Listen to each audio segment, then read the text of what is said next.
What is going on, everyone? My name is Jamon McKinney, or you can, of course, just call me Juice, because that is my nickname. Welcome, everyone, to the Juice Alert. If you have not subscribed to the Juice Alert already, be sure to do that right about now. You will not regret it. You can, of course, find me on YouTube as well as podcasting platforms. That includes Spotify, Apple Podcasts, Google Podcasts, all that great stuff. If you're listening here on YouTube and you are feeling kind, be sure to leave me a like here on this video. And also, if you're listening on podcasting platforms and you're feeling kind as well, be sure to leave me a good rating and review. Like I said, that definitely helps me out right here on the show. Joining me right now is, of course, Louie T right here. This guy needs no introduction. Of course, if you're a Washington football team fan, you probably already know who this guy is. I consider him pretty much at the top of, the great content creators of the Washington football team out there. He also talks about a lot of different NFL topics. He'll cover, Aaron Rodgers, Justin Herbert, all the other topics in the NFL pretty much. This guy, he knows his stuff. He has over 18,000 subscribers. And, if you're not subscribed to Louie T already, you should subscribe to him because he does a lot of live streams, instant reactions on his Patreon. He does film breakdowns. It's raw and uncut, filtered stuff. He's very unbiased. He gives it to you like it is, very high quality content. I like to welcome Louie T, host of the Louie T Network podcast as well. Be sure to subscribe to that podcast wherever you get your podcast if you're interested. Louie T, thank you so much for joining me. It's been quite a while to get this going, but we're finally here, so I'm happy that you can join me today, man. Hey, no problem, man. Thank you for having me, and I really appreciate the introduction, man. Thank you so much for having me on the program and allowing me to bless the Juice Alert. No doubt, no doubt. So before we kind of get into the whole, football side of things with Washington, we'll probably cover a couple of, general NFL topics and whatnot too, but what made you become a fan, I should say, of the Washington football team? A lot of people may not know how you became a fan. So talk about how you became a fan of the Washington football team, a.k.a. the Redskins of the past. And why did you start a YouTube channel and a podcast network, So becoming a fan was pretty easy. I live in Virginia, grew up in Virginia, and they were the local team. So when I would watch television, they would be all that I would see.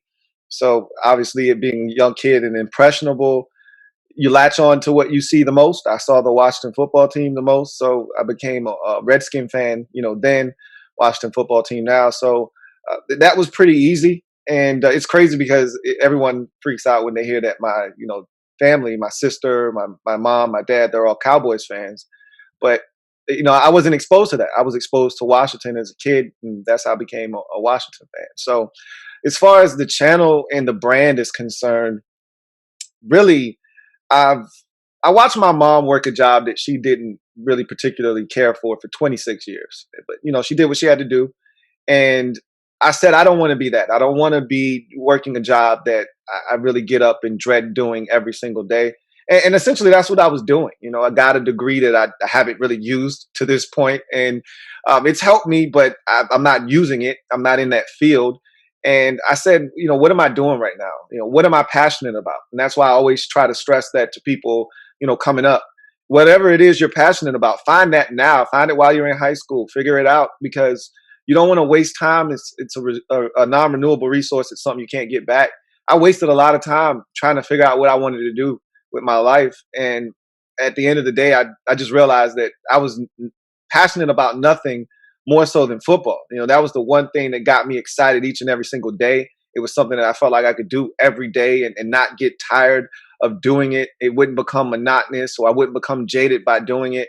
And I had all these ideas in my head, but I didn't act on them. They just were sitting around. And then finally I went to a conference at Hampton University. It was a HBCU conference that ESPN was doing, and they were sending a lot of their anchors around and people that work for ESPN to kind of get people started in the business and kind of give them the tricks of the trade, things of that nature. What do you need to do to get started? And they were telling their stories. Jay Harris, who's one of the anchors at ESPN, was there, and Sage Steele was there as well, and a couple of other people. And after I left that, I said, what am I doing? What am I waiting on? I just need to start it. So I had a camera. It wasn't the best. I had a microphone. It wasn't the best. But I said, I can't wait until I get all these things, at high quality to start, or I'll never start. So I just started the camera up, started the microphone up, and I've been going ever since. Sounds good. Sounds good. Who's your favorite football player of all time? Barry Sanders. Why Barry Sanders? He's a Lion. He was the player that made me fall in love with the game the way that I did. And every Thanksgiving, I'd be in front of my television watching the NFL, and Barry Sanders was just a polarizing figure. I could never take my eyes off him, whether it was an 8-yard loss or an 82-yard touchdown scamper. It was always exciting with Barry Sanders, and he was the guy that made me actually fall in love with the sport the way that I did ultimately. Got it. I'm a Packers fan, but one of my actual favorite all-time players is Calvin Johnson. Unfortunately, It seems like there's a trend with the Lions where they get these all-time great players, but they end up retiring early, but we'll see if they can turn the organization around. I have 2 other questions to ask you. They're just kind of fun questions, a little off topic. Then we'll get into some football things, Okay, so if you were told, and by God's grace, hopefully this doesn't happen, but if you were told that you were maybe dying soon and you could have one final meal to eat, you get 5 things and a dessert. What's in your meal and what's your dessert? So I want to go to Italy. I want to eat authentic Italian food. I love Italian food. So it'd probably be some kind of pasta, probably some kind of white sauce pasta. So, some Alfredo pasta probably.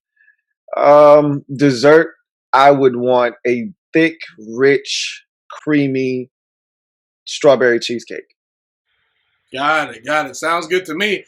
And last question, are you an old school or a new school music guy, Oh, definitely old school. I can't. I mean, I listen to the stuff now because I want to stay current and relevant. But give me the old stuff all day long. I'm an R&B guy through and through, so give me the old stuff all day long. Gotcha. Well, that's some fun facts about Louie T right here. So we'll get into the football side of things, and I'll kind of make my end of this a little short. Dwayne Haskins, obviously last year, some Washington football team fans weren't all that sold on him. Some had high expectations for him. Personally, I'm not a Washington football team fan, but I had high hopes for the guy. I felt that coming out of Ohio State, he was going to be really, really good. I actually compared him to Ben Roethlisberger coming out, which I think was a decent comparison, even though I don't usually do NFL comparisons, but I felt that he was the guy. I felt that under Ron Rivera with more stability, a better roster, hopefully he'd be able to show that he could, be the guy. But unfortunately, he wasn't the guy. A lot of people have heard my side of things. I still believe in him. I think that he could turn his career around in Pittsburgh, but I'm not going to talk about this too much. I want to hear your side of things, Louie T. Why do you think Dwayne Haskins failed? A guy that was a first-round pick, 15th overall to Washington, why do you think he failed as a member of the Washington football team? With Dwayne Haskins, it's an intriguing situation, and his story is not done yet. Obviously, he's gotten another shot with the Pittsburgh Steelers, and we'll see if he can kind of rewrite his story a bit. But when you look at Dwayne Haskins coming in, all the warning signs were there in 2019 with him, but you wanted to be excited, you wanted to be hopeful, because if you're a Washington football team fan, you haven't had a franchise quarterback. Really, I think Kirk Cousins was one, but it was brief, and you knew he wasn't going to stay long because of the contract situation. Never had one in essentially 3 decades. So you really wanted to believe that this guy was the end-all, be-all. He was going to put all of that to rest and give us a guy we could count on year in, year out. Unfortunately, he teased us at the back end of 2019. The last 3 or 4 starts were really solid, and it gave us hope for 2020. And as you mentioned, with Ron Rivera coming in a new staff, and all of that stuff sounded good, but it was more change for a young man that already didn't have a stable situation to begin with, and didn't have a bunch of guys in the building that believed in him to begin with. So you're bringing in a whole new cast of characters. You're bringing in a new offensive coordinator that's got new verbiage and a new scheme. And all these things are tough for a young quarterback to digest. And what we really found out is that Haskins wasn't willing to put in the work. He wasn't willing to do the things necessary to become a franchise guy. Not saying that Washington is absolved of wrongdoing, because I don't think they handled the situation the best that they could have either. But at the end of the day, he didn't do what he needed to do. He didn't put in the work. He wasn't the leader that they wanted him to be. And it showed on the football field. Unfortunately for him, the last straw was him going out and celebrating his girlfriend's birthday in the heat of COVID with no mask on. Again, they were out to eat, but still, it was. And then, but it was the. It's an exception of a year where COVID. You got to be aware that, and then the stripper party, with no mask on. That just was very negligent on his part. And then to top it off, he comes back. They're desperate. We're down to our third string quarterback with all the injuries. He's got to play, and he has just a miserable performance against the Panthers, and that was the last straw. They cut him. And I think all Washington fans at that point were ready to see him go. And he landed on his feet in Pittsburgh in a great spot with a really outstanding coach in Mike Tomlin, who I think is going to help him learn what it's like to be a professional. But also Ben Roethlisberger, and they've said nothing but good things about him in Pittsburgh. I wish him nothing but the best. Hopefully he is successful, but it just wasn't going to work in Washington for a myriad of reasons, but it wasn't going to work in Washington. I feel like the Dwayne Haskins situation in Washington is an example of why there are only 32 starting quarterbacks in the NFL. Like, you got to think about that for a second. It's just one of those things where everything matters. I think that Washington, if you're going to blame someone, you can blame Dwayne Haskins, but I think you also need to blame Daniel Snyder because, look, I like the pick, but the people in the building that were the coaches and the evaluators, they said he's not the guy. He doesn't fit what we want to do. And Daniel Snyder, he put his hand in the cookie jar, drafted this guy because he felt that he was worth the hype. He went to high school with someone that he knew, I think, something like that. And it just didn't work out. And I kind of feel bad for Haskins because I think that he should have went to a better situation where coaches believed in him, where he was maybe going to sit for a year, kind of like Patrick Mahomes sat for a year behind Alex Smith, because I know Patrick Mahomes is great, and he's more talented than Haskins, no doubt about it, but there were some question marks about Patrick Mahomes coming out of Texas Tech, where he couldn't, maybe some people thought that he couldn't read a defense, maybe some accuracy issues. I think that he really benefited from sitting behind someone. I felt that Haskins should have been in that situation, but at the same time, I don't think he helped himself, because when he got benched, I was actually against the move. But as the year went on and on, I realized, Ron Rivera made the right move because, he's basically saying, okay, this team is ready to win. This guy isn't ready to lead us, and, I got to make a move. And I think that if Haskins had a better attitude, because the reality was Daniel Jones struggled last year to start the year. Sam Darnold wasn't very good.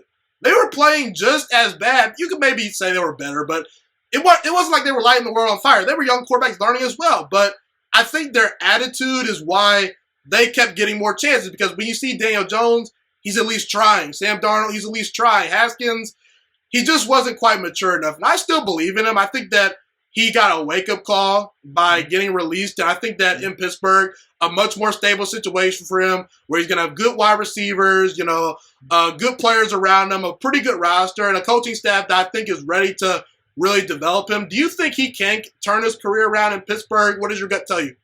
Yeah, absolutely. And that was what I was alluding to, saying that people didn't believe in him in the building. Daniel Snyder essentially went rogue and selected him in the first round of the 2019 NFL draft when no one else in the building wanted Dwayne Haskins at 15. So, and that person that went to school with him was his son that you were alluding to. And I don't even know if they're the same age. They might have, his son might have been a senior and Dwayne Haskins might have been a sophomore or freshman. I mean, it was really stupid what was done there, but that's what Daniel Snyder has been as an owner. He's been foolish and he's done things that he shouldn't have done. And that was one of those situations that he really hampered this franchise and set them back by selecting a quarterback in the first round that nobody else really believed in. That said, Dwayne Haskins wasn't mature. He didn't do the things he needed to do in Washington. He didn't put his best foot forward. He didn't dive into the playbook. Like some of those guys that you mentioned that have struggled, they struggled for a number of different reasons. Some of it their own, but a lot of it is just the dysfunction around them. Same can be said for Dwayne Haskins. He struggled because of a lot of dysfunction around him, but also he struggled because he wasn't willing to put in the work. And those other guys, say what you want about their struggles on the field and all of the dysfunction that may be happening around them organizationally, those guys still put in the work. The players around them can see that these guys want it and that they're trying their very best to give everything they've got. That was never the case with Dwayne Haskins in Washington. So Ron Rivera was kind of put into a tough spot because I think when he took the job, he took it on good faith of giving Dwayne a shot. I think he told Daniel Snyder, I'm going to give this guy an opportunity. We'll see what happens. He gave him the first 4 games. And I think Ron knew right away this kid isn't ready. But I told Daniel Snyder I was going to give him a shot. So I'm going to give him a shot. And it just so happened it was probably the toughest stretch of games on the schedule. That didn't help. But he didn't play well, period, end of discussion. As far as him in Pittsburgh is concerned, I do think that him having a chance to sit behind a future Hall of Famer in Ben Roethlisberger, I do think him being in a more stable organization with better players around him for sure can be a help. But he's still got to do the work. He's still got to get in the playbook. He's still got to show initiative that he wants to, be the guy when Ben Roethlisberger finally hangs it up. He's got to come in early. He's got to stay late. He's got to put in extra reps. I don't care about your IG posts of you showing yourself working out in the offseason. I want to see what you do when nobody's looking. And that was the problem in Washington. There wasn't enough of him paying attention to the details, enough of him staying later than everybody else, coming in earlier than everybody else. He just wanted to do just enough to get by like he was still at Ohio State. And if he has that same attitude in Pittsburgh, he'll fail. But I think, as you mentioned, the wake-up call came when he was released. And this man didn't even make it out of his second year of his rookie contract and he was released. So that tells you just how fed up they were with him in Washington. And I think he realizes that this might be his last opportunity in the league. He's got a ton of talent, but there's only so many chances you're going to get. If you can't make it with the Pittsburgh Steelers, then you're probably going to be out of the league. So I think you may see a more focused and determined Dwayne Haskins than you did in Washington. And it's a shame because you would love to have seen that work out in Washington, but I think he wasn't mature enough. Now, I think that process of him being mature might have been expedited because of the release. And he realizes, if I want all of the other things that I'm doing off the field to matter, I need to still be an active member of the NFL on a roster and producing. And this may be his final opportunity to do that. And I was actually a big Dwayne Haskins fan, like I said, but I was actually one of the few people that said, he might need to stay for another year at Ohio State. I think that because he had such a great season, his 1 year at Ohio State, success came kind of easy for him. Like we thought, this guy, only 1 year starting. I mean, you like to see more reps, but this guy has a ton of potential. He does this in 1 year. I think that because he only had the 1 year, he realized, this might be a little easier than I thought, when in reality, he probably should have went back for another year. And I understand because Justin Herbert decided to, go back to school for another year. There was a spot open for someone to take him. Maybe he thought the Giants were going to take him, something like that. But it's just one of those things where he didn't even see how college defenses would adjust to him in his second year. Then he goes to the NFL with a bad roster, a coaching staff that doesn't believe in him, and it's just a mess. And I will say, it all comes down to performance. And if that was Chase Young that was at the strip club with a bunch of people and he was playing well, in reality, Ron Rivera probably finds him, but he's going to still be on the roster because Chase Young is a darn good football player. Dwayne Haskins, he wasn't that good on the field when his time called. He had so many opportunities, but it just didn't work. But I do think he can turn his career around in Pittsburgh. I'm willing to give him the benefit of the doubt, so we'll see how it works out for him going forward. And I want to add this. Yeah, too. go ahead. I wasn't a massive fan of him at Ohio State. He had you liked it Drew Lock a lot. I was a Drew Lock guy, absolutely correct. And so I was not a big fan of Haskins. Thought he needed to go back to school again. He did have a fantastic year, 50 touchdowns, I think 7 or 8 interceptions. He was magnificent in that lone season as a starter at Ohio State, but he needed more time. He wasn't mature mentally, as we found out. But I think also there were, physically some limitations to his game that he could have maybe ironed out with another year of work. And as you mentioned, seeing defenses for another year and the adjustments that they were going to make might have been beneficial to him as well. But he decided to come out. It wasn't for the best, obviously, and we'll see what happens with him now. But I was not a massive fan of his coming out of Ohio State. Got it. We'll see if Drew Lock and Dwayne Haskins can turn their, careers around because Drew Lock, the clock's on him too. He hasn't played all that well in Denver. And I will say there's a reason why you go to medical school for an extra 4 years because, experience is everything, and I think that lack of experience definitely hurt Haskins, but I do think he definitely can turn his career around in Pittsburgh. We'll see what happens. let's move on to Chase Young because I was a huge Chase Young fan. I felt that picking him at number 2 overall was definitely an appropriate move. I said this guy's a generational talent. He's going to turn around that defense. And a lot of people say, maybe Washington needs to trade down, maybe add an Isaiah Simmons, maybe add another wide receiver with some extra picks.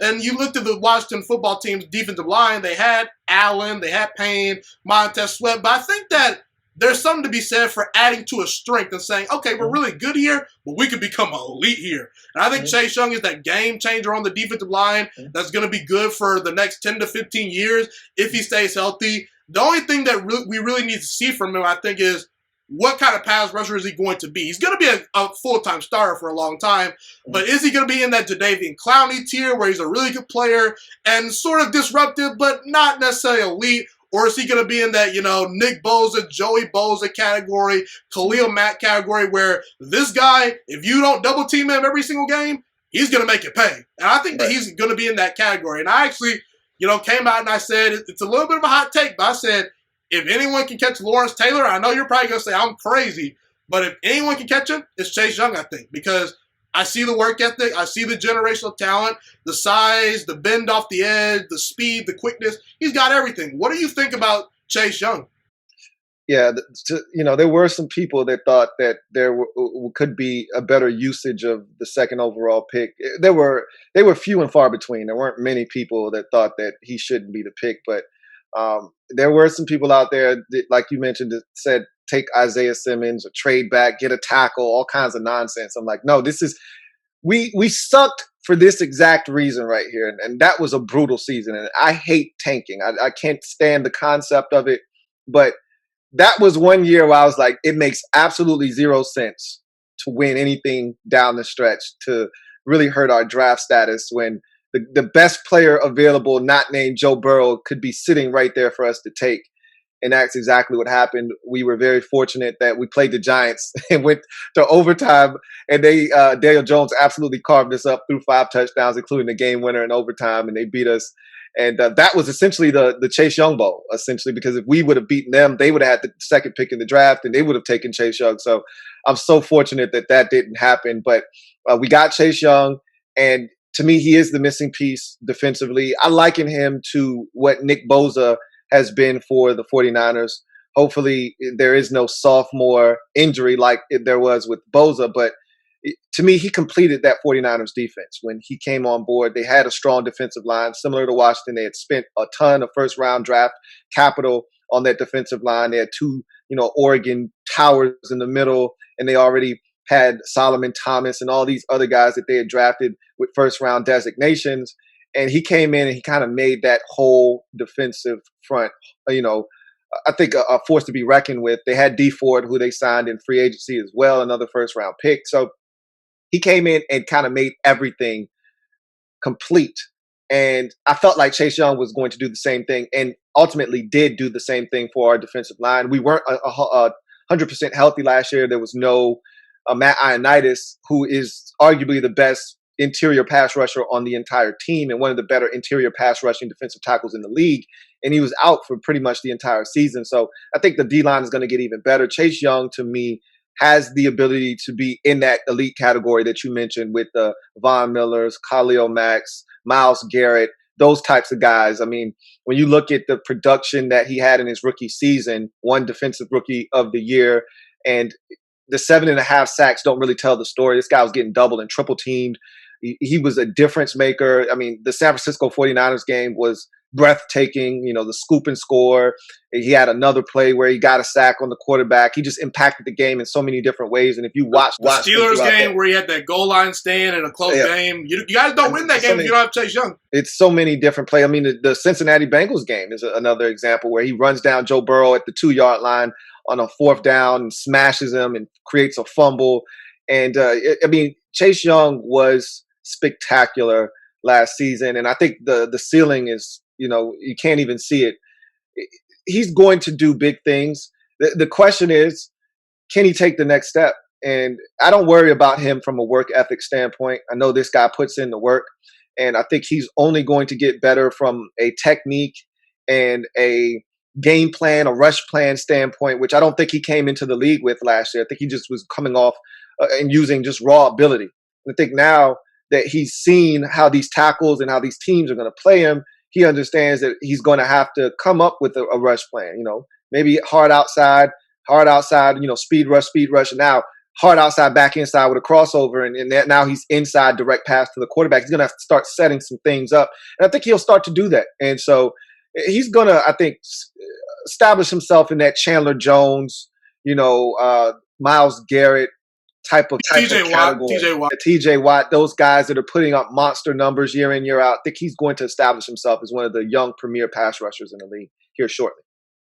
Yeah, I think the one thing we talk about with Chase Young that's really underrated is his work ethic, because Ron Rivera named him a captain at the end of the year once Dwayne Haskins, got stripped of his captain duties because of immaturity and things like that. And I think that he definitely puts in the work. You see the leadership, he's fiery on the sidelines. He's a joyful guy. He's going to put in the work, like you said.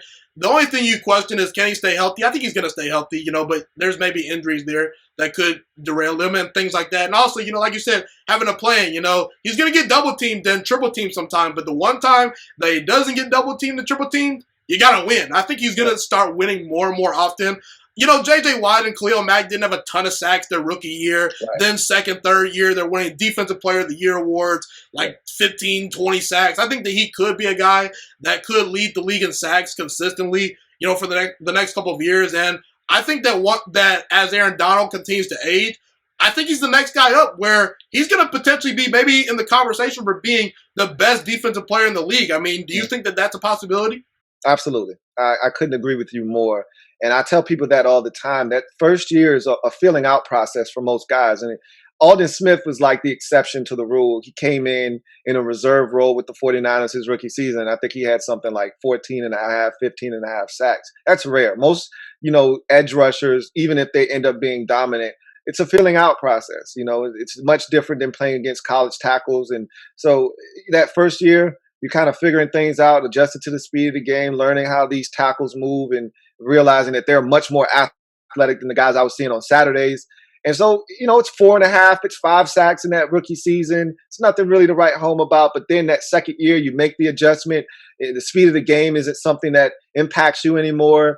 And you come out and you're a much more confident football player. And like you mentioned with those guys, Khalil Mack and some of the others, you saw that take place. And I think you're going to see the same thing with Chase Young. And it's good to have teammates around you that if they try to double team you, those guys can win one-on-one matchups. So it makes the offense a little bit less reluctant to, dedicate 3 or offensive linemen or players to you on any given play. Not to cut you off, but also the coaching staff. Ron Rivera is a defensive-minded guy. Jack Del Rio being the defensive coordinator. I felt it was a match made in heaven once he got drafted, Right, absolutely. And so I think they were excited about the prospects of getting their hands on Chase Young, and he's been everything and then some to this point. And I think his future is extremely bright, and I think he is one of those guys that could potentially be labeled as the best defensive player in the league. I mean, he's got a ways to go. I don't want to jump over guys like TJ Watt and Myles Garrett, who are absolute studs in their own right. He's got a ways to go to leapfrog those guys, but with his work ethic, his skill set, and his unique way of playing the game, I think he could definitely be one of those guys in that conversation for sure. Now, looking back in that draft class, a lot of good players, Justin Jefferson, even Antonio Gibson was on your team, But let's talk about the top 5 picks, Obviously, Justin Herbert goes to the Chargers, top 6. Joe Burrow goes number 1 to the Bengals. I'm not a huge Tua fan, but he showed some decent things as a rookie. Looking back, Justin Herbert had probably the greatest rookie season of all time. And the quarterback position is the cream of the crop in the NFL, If you have a great quarterback, then it really limits your opportunities to compete for a Super Bowl. So with that being said, I know there's some Washington fans out there that are saying, Chase Young's good, but I want Justin Herbert. I want Joe Burrow. And I say to those people, obviously if we knew Justin Herbert was probably going to be this good, maybe you don't take Chase Young, excuse me. Right. But we don't know how he would have developed under Ron Rivera, Right. We don't know how Joe Burrow would have developed. I think Joe Burrow probably would have done well. I think Justin Herbert probably would have done well. But you want to get good football players. I think Chase Young, he has a chance to be the best player from that draft. Everyone was saying, despite how good Joe Burrow is, despite how good, and intriguing Justin Herbert is, this guy's the best player in the draft. And, hey, was Justin Herbert in the playoffs last year?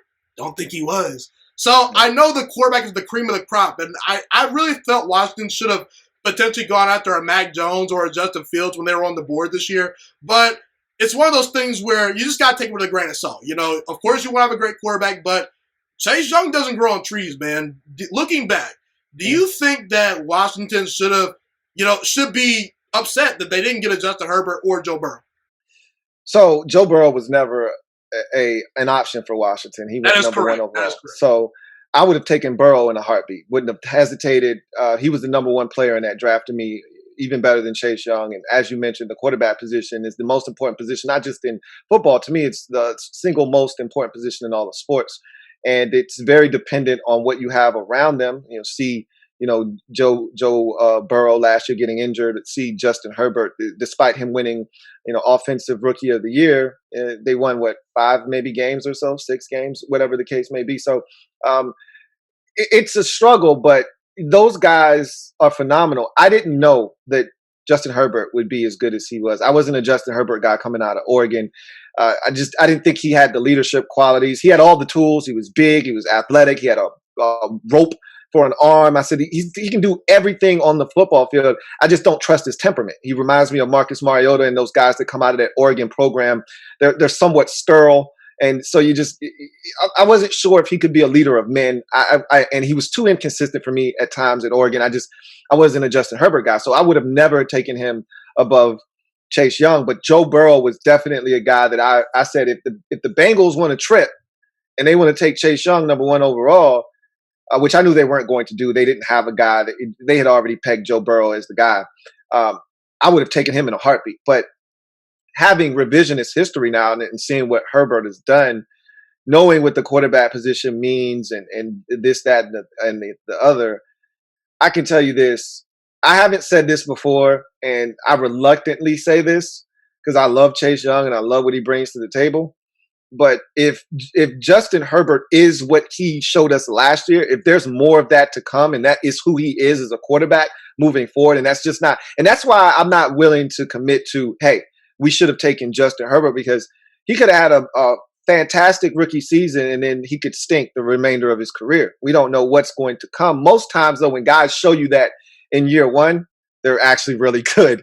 And so if he's really good, like he showed last year, then that would have been, revisionist history says that should have been the pick at 2 if you're Washington, because you still don't have that guy at quarterback. But I'm reluctant to jump on board yet, because I still need to see more of Justin Herbert and what he's going to become in this league. I know what Chase Young is going to be. I don't need to see more. I know what he is. I know what he's going to be. The quarterback position, so much nuance to it. There's so many different factors that go into play there. Whereas as an edge rusher, you got one job to do, and you do your job. And if you're really good at your job, and you don't really, there's certain times where you need your teammates to do certain things for you to be successful. Everybody's got a specific job to do. But at the end of the day, you get one-on-one as an edge rusher. Your job is to kick that guy's ass and win. And Chase Young can do that at a very high level. I don't worry about him in the run game or in the pass game. With Herbert, you're like, we got to see, but if he is what he showed last year, then that should have been the pick at number 2 for Washington, but we'll see what happens. Yeah, I think it's kind of way too early to tell, and it's just one of those things where you came away as a winner, I always talk about, the 1984 draft where Hakeem Olajuwon went number 1 overall. Michael Jordan went number 3 overall. Of course, the Houston Rockets would have loved to have Michael Jordan, the greatest basketball player who's ever lived. But you don't hear them bashing the Rockets as much because Hakeem Olajuwon, you can make the argument he's a top 10 player of all time. He's won league MVPs. He's won finals MVPs, So I kind of look at it as that situation where as long as you're a big-time winner, you just got to live with what happened, and right. We'll see what quarterback Washington gets going forward. But I do love Chase Young. I think that he's going to definitely be a great player for Washington going forward. I think Louie T subscribes to that as well. I want to move on to Ron Rivera. What were your expectations for Ron Rivera coming in as Washington football team head coach? Personally, I was surprised that Washington got him. I thought they were going to get maybe some no-name guy that no one's heard of, because the history of dysfunction of Washington is, when you look at it as a head coach, maybe I don't want to go there, but I think Ron Rivera realized that that there was talent on this team, and he believed in himself. And he said, hey, I see some talent on this defensive line. I see an opportunity to draft a guy like Chase Young. I'm going to go for it. And I think that I could do some good things here. And I think that he's definitely passed the test so far. I think that I think if you were to choose between him being overrated or underrated as a head coach, I think he's underrated. I was a big fan of the hire, and I felt that he was going to turn Washington around. I actually had you guys going 9-7 last year. Not 9-7, 7-9. Pardon me, 7-9 last year. You went 7-9, and you were lucky enough to make the playoffs. So I think the Ron Rivera era is off to a pretty good start. What do you think? I couldn't agree with you more. First of all, I always say I'm so grateful that he chose us because that's essentially what he did. We didn't choose Ron Rivera. Ron Rivera chose us. He could have gotten a job just about anywhere. I mean, he was one of the hottest commodities available in that year's, coaching carousel. I think the Cowboys had an opening. I think the Browns had an opening. The Giants, which they wanted him. They've already come out and said, they should have been more aggressive because he was in Carolina with Dave Gettleman. So there was a history already there. And Gettleman said, I should have been more aggressive in going after Ron Rivera. That was his fault. Oh, Giants fans tried to deny it, but we got receipts. Yeah, of course. It's all good. They feel good about their head coach, Joe Judge, now after the fact. But in the moment, when they were still floundering over there with their coach, they realized, we might have made a mistake. Ron Rivera was probably the right man for the job. But at no point did I think we were going to get a coach of his caliber, when we were on the prowl.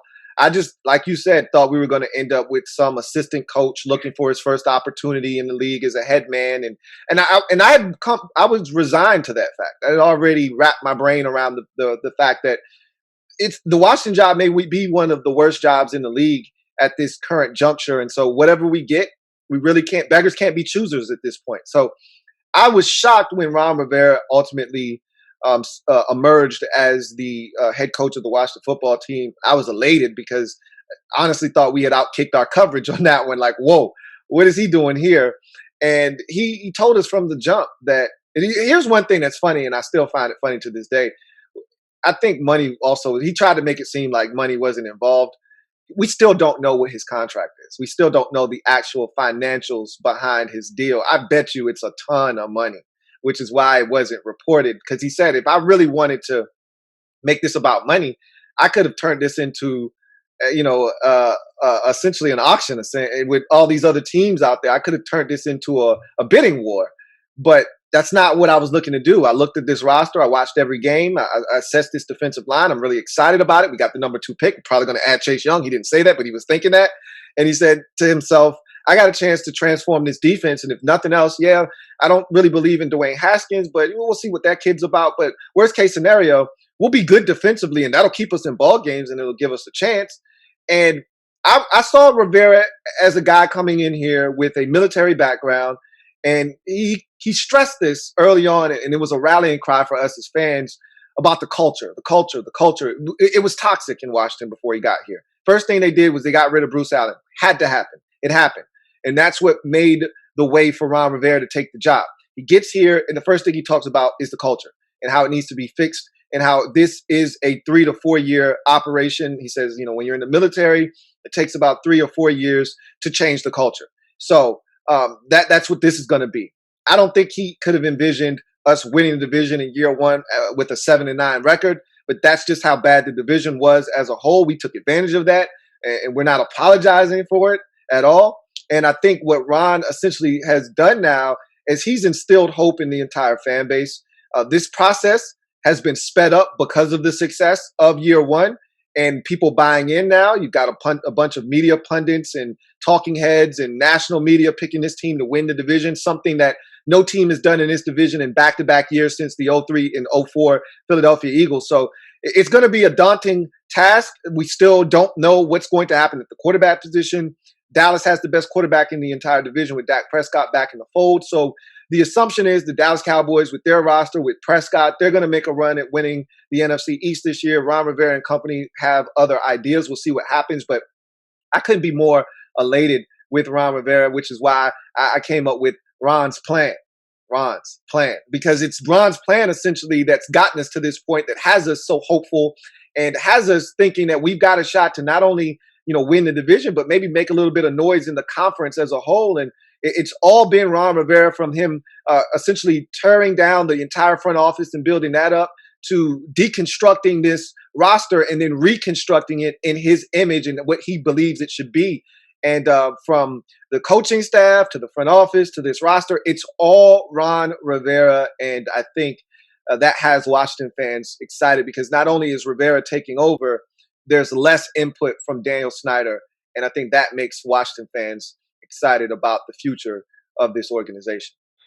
Yeah, Washington was one of those teams that they needed more than just a guy that was about the X's and O's of the game of football. And I actually think that Rivera kind of lacks in that area to a certain degree. Like, I know he's a defensive guy, but offense really isn't his thing. But he's a tremendous leader. He brings it to his team. He's very authentic with his players. He's a former player, so I think that really resonates with guys and things like that. And I think that his decision to start, well, he started Dwayne initially, but to go with Kyle Allen and Alex Smith really spoke to the locker room that, hey, I'm about winning. And I think, and you talked about it, once Dwayne Haskins got released, he said, you said the players are going to know who should be starting. And the minute you don't start the guy that should be starting, or you make the mistake, you lose the locker room. I think that the locker room really respects him for that move, because ultimately I was not a fan of the move at first. I felt that young quarterback, he's got to learn, he needs reps. Let's see what happens. But he was right. I was wrong. I got to admit that. And I think that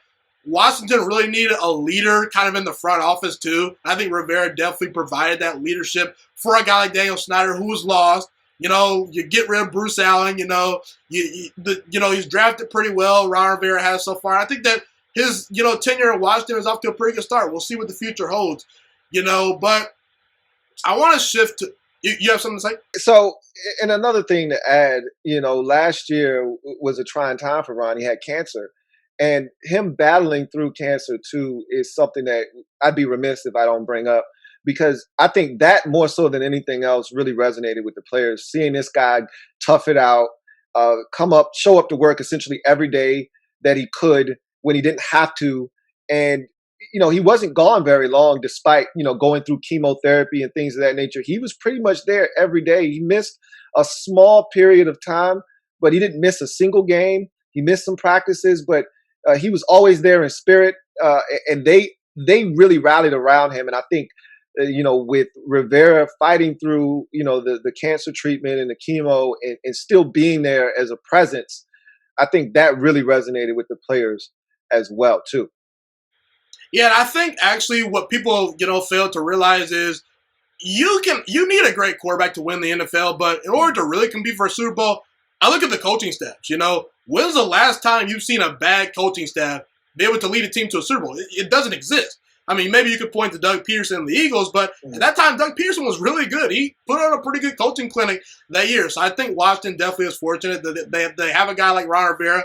I totally forgot about the cancer thing. I'm so glad you mentioned it, because that's definitely key. And, yeah, Washington fans should be pleased about Ron Rivera. So, we talked about the coaches and things like that. I want to talk about the quarterback situation in Washington, because right now on the roster currently you have Ryan Fitzpatrick, you've got Kyle Allen, and Taylor Heineke. Now, personally, I think Taylor Heineke is a guy that should be getting some looks. I was really impressed with him in that playoff game. I think that his playing style kind of fits today's NFL, where when something breaks down, he can move around a little bit and make plays down the field. You saw that in the playoff game.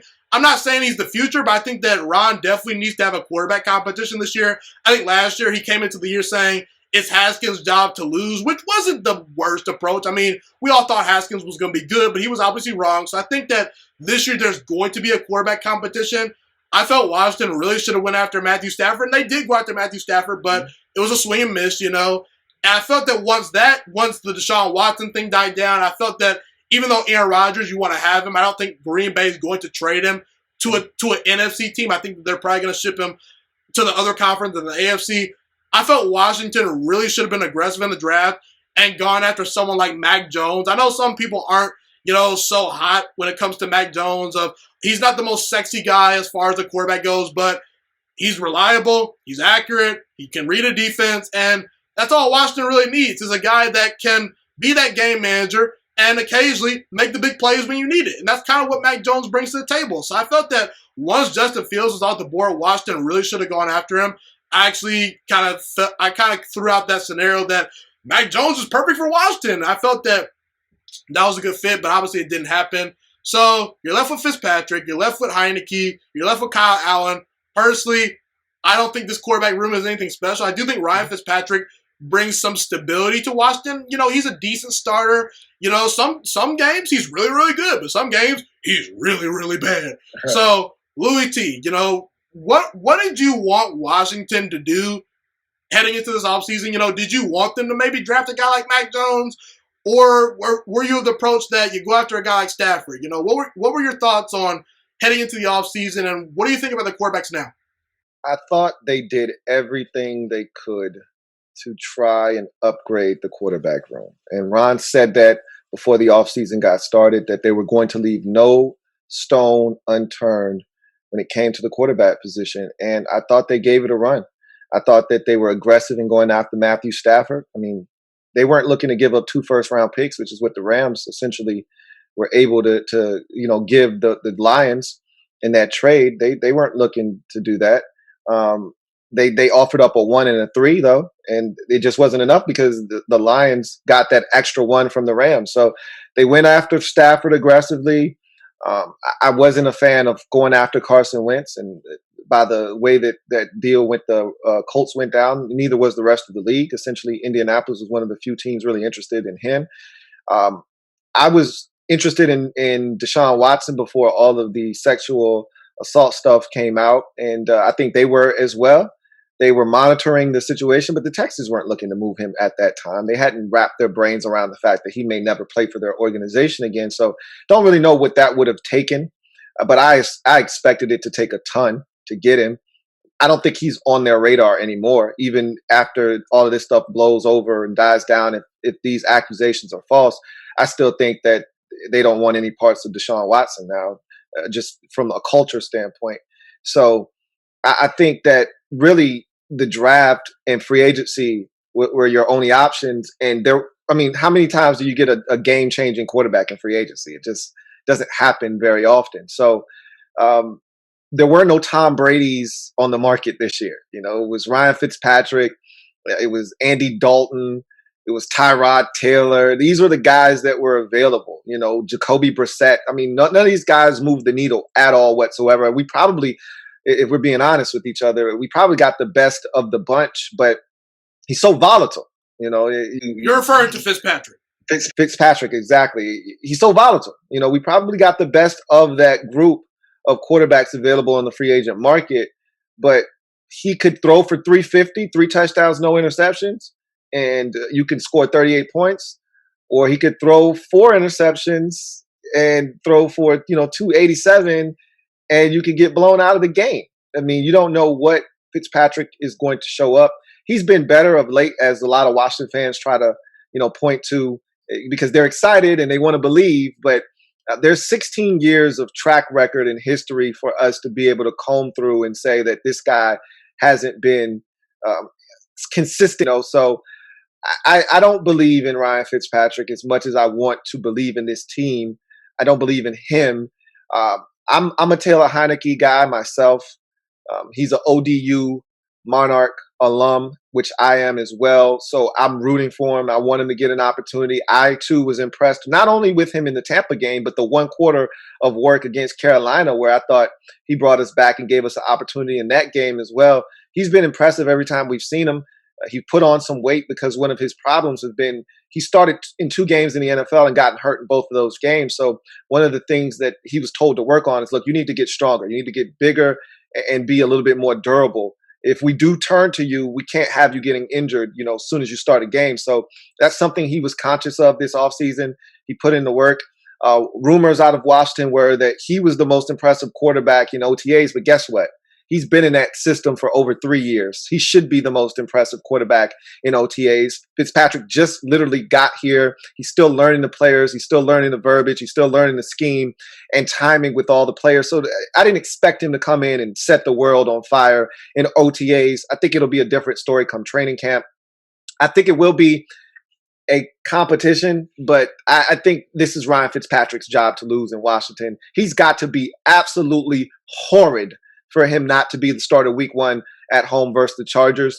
And so I expect him to be the guy under center when this season gets kicked off. But Taylor Heinicke isn't going to make it easy. That is for sure. Like you said, this quarterback room is nothing to really write home about, but it's what we have. And so I'm excited about the season. I'm excited about what these quarterbacks could potentially do. And as far as the draft is concerned, I was really enamored with the top 2 quarterbacks in this year's draft class, in Trevor Lawrence and Zach Wilson. After that, I really could care less about any of these other guys. I was intrigued by Trey Lance. I think he's a really talented guy. You've compared him to Donovan McNabb in the past. Right. I think he's got a game very similar to McNabb's.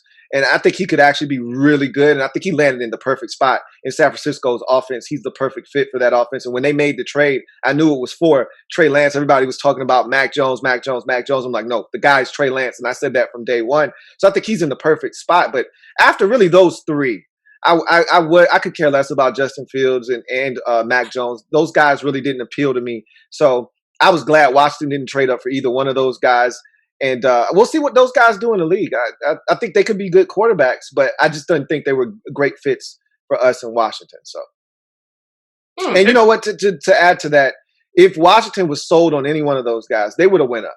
They would have, because quarterback is one of those positions, whatever it takes. So, if they really loved Fields, he got all the way to, what was it, 11? I think it was. He went 11.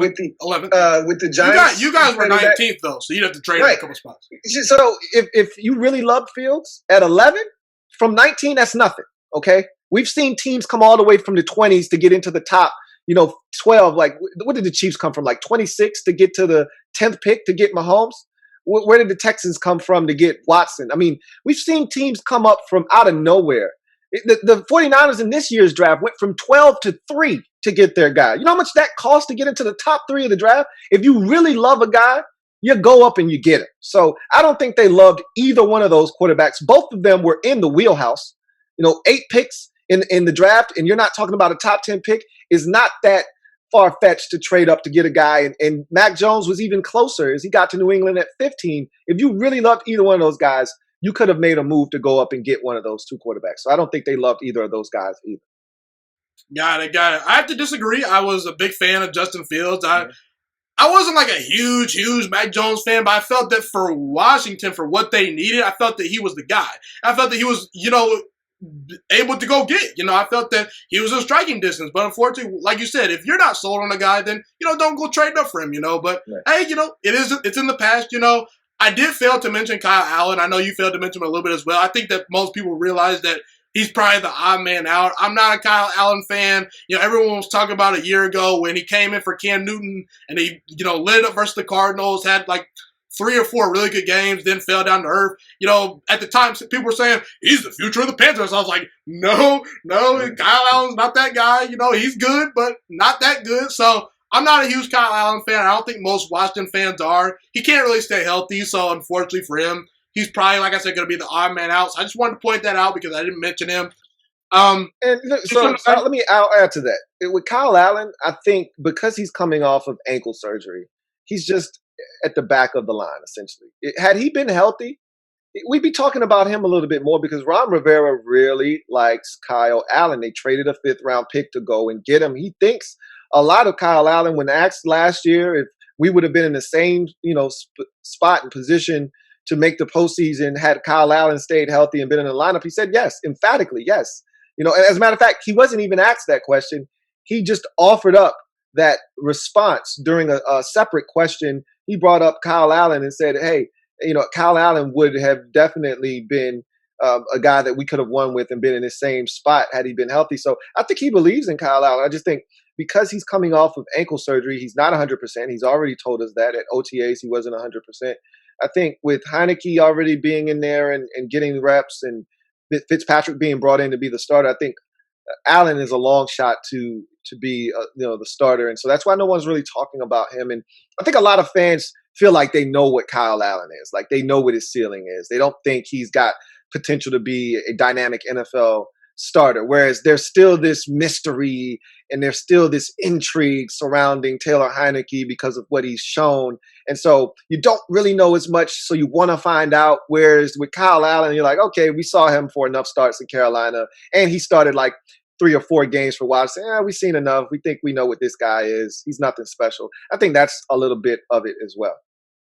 Yeah, and I will say this. I know Washington fans are probably going to be upset about the statement right here, but I expect Ryan Fitzpatrick to not last the full 17-game season. I'm not saying he's going to get injured, although that could be a possibility, but the history shows that he's going to be inconsistent at some point. You're probably not going to like what you see.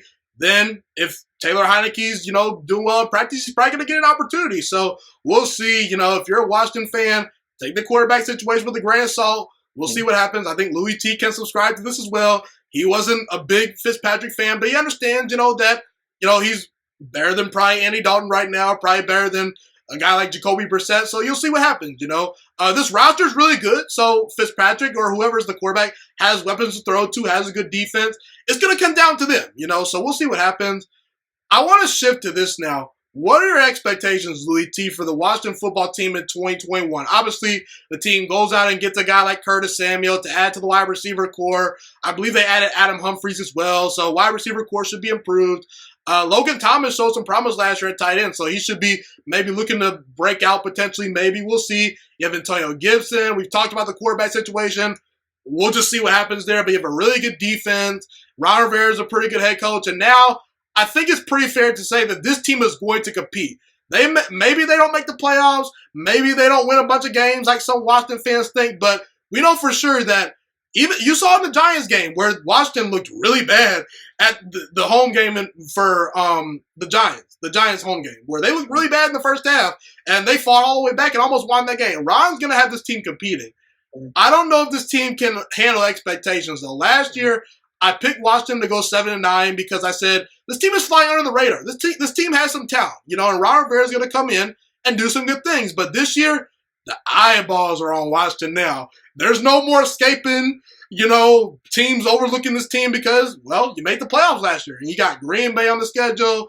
I believe you have Seattle again on the schedule, Kansas City, Tampa Bay, a lot of good teams. So what are your expectations for Washington this year? Unfortunately, I actually don't have them winning the NFC East this year if I were to make a prediction. I'm actually pretty high on the Giants this year. I think the Giants can win the division, but I think Washington has the talent. They're probably the most talented team in the division, but because of the quarterback situation and because teams now are playing them with a first-place schedule and eyeballs are on them for the first time in I don't know how long, I don't know if they can handle expectations. And Fitzpatrick, we know what he is. So what are your expectations for Washington? Well, honestly, from an expectation standpoint, the team itself is confident. And I think this is a different era in Washington. It's Ron's plan. So I think Ron is going to keep them focused. He's got an expression that he likes to use very often about, focusing on what's important over what's interesting. And what's interesting is everyone thinking that we're going to win the division, this, that, and the third. And you want those expectations. As a player, you don't want to go into the season having everybody say you stink. And obviously, you'll use that as motivation. But you want the expectation of, hey, you're actually good. Now go out and prove it. And I think Ron is going to keep them focused on the task at hand. I think Ron wants this attention on them. I think he wants them to feel what it's like to be the hunted instead of the hunter because for a very long time, we've always been under the radar. Nobody's expecting much of us. So you can sneak up on a team and steal one here or there. But now everybody expects us to be decent. And I think Ron is going to make sure that these guys understand that we haven't won anything. You went 7-9 last year. You didn't go 9-7. You didn't go 10-6. You went 7-9 and won what was a terrible division. So nothing is going to be given to us. Yes, we have a first place schedule. Baby steps. Yeah. Look, Ron said when he got here 3 or 4 years to turn this thing around. Now, obviously, the process gets expedited because you won the division. It was 7-9. You got to keep everything in its proper perspective. It was 7-9. It wasn't 9-7, and we won this division. Still, you won the division. There are expectations that come with winning the division, and this roster got exponentially better this offseason. They really did a tremendous job of doing some things in free agency and the draft. And so the excitement level is building. The players on this roster are believing. There's a lot here that says that Washington could be a team to be reckoned with in 2021. However, the schedule is tough. We're going to see how the quarterback position pans out, as you mentioned. We're going to see how some of these new players assimilate themselves to the roster. We're going to see how everything kind of fits together. A lot of moving parts, a lot of new pieces, a lot of guys that we're going to be counting on in some massive roles.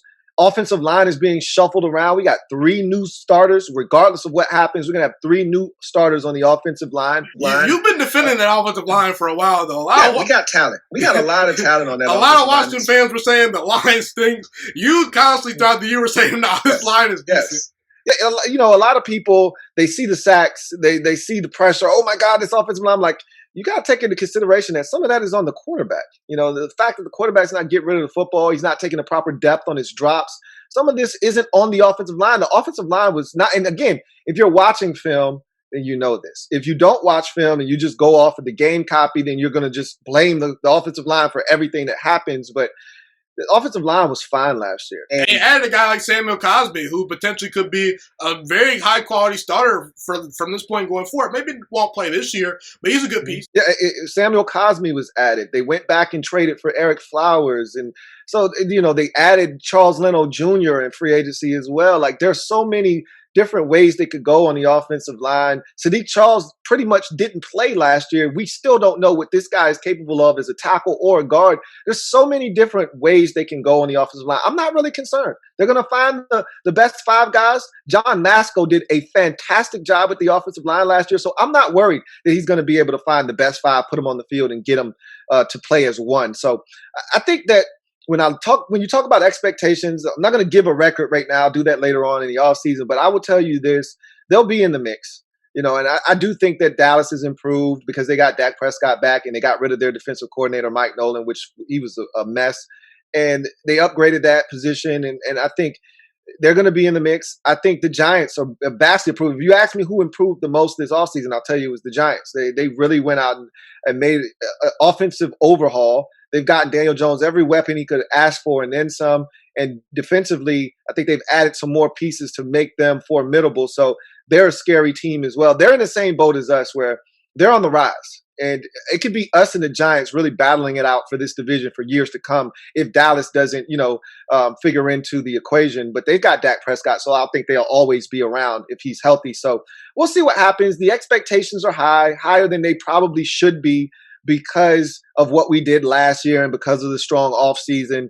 But the quarterback position always is what I come back to. It's always the thing that tempers my expectation. I want to allow myself to get crazy and talk about 11 wins and this, that, and the third, but I always go back to Ryan Fitzpatrick at the quarterback position. And I don't know if he's going to play all 17 games or not. I don't know how effective or ineffective he's going to be. He's the wild card. If he is the Ryan Fitzpatrick that I've seen over the first 16 years of his career, then we'll end up at 8-9 or 9-8, one of the two. Okay. If he's this guy that has been on the rise the last 2 years and the trajectory is pointing upward, 10, 11 wins isn't out of the equation. If he's worse than that, then you're 7-6 wins or somewhere in there. And at that point, then you start looking around and saying, is Taylor Heineke warming up in the bullpen ready to come in? I don't know. We'll see. But the quarterback position gives me pause. So the expectations are higher than they have been probably since 2016 going into the season after we won the division in 15. I don't think, though. And by the way, you lost to that bad man Aaron Rodgers in the playoffs. Packers fan, go Pack go. Yeah. Had to remind y'all that. Had to remind y'all. And you know what's crazy is we jumped on you guys early in that game. We had you right where we wanted you, and we made so many mistakes.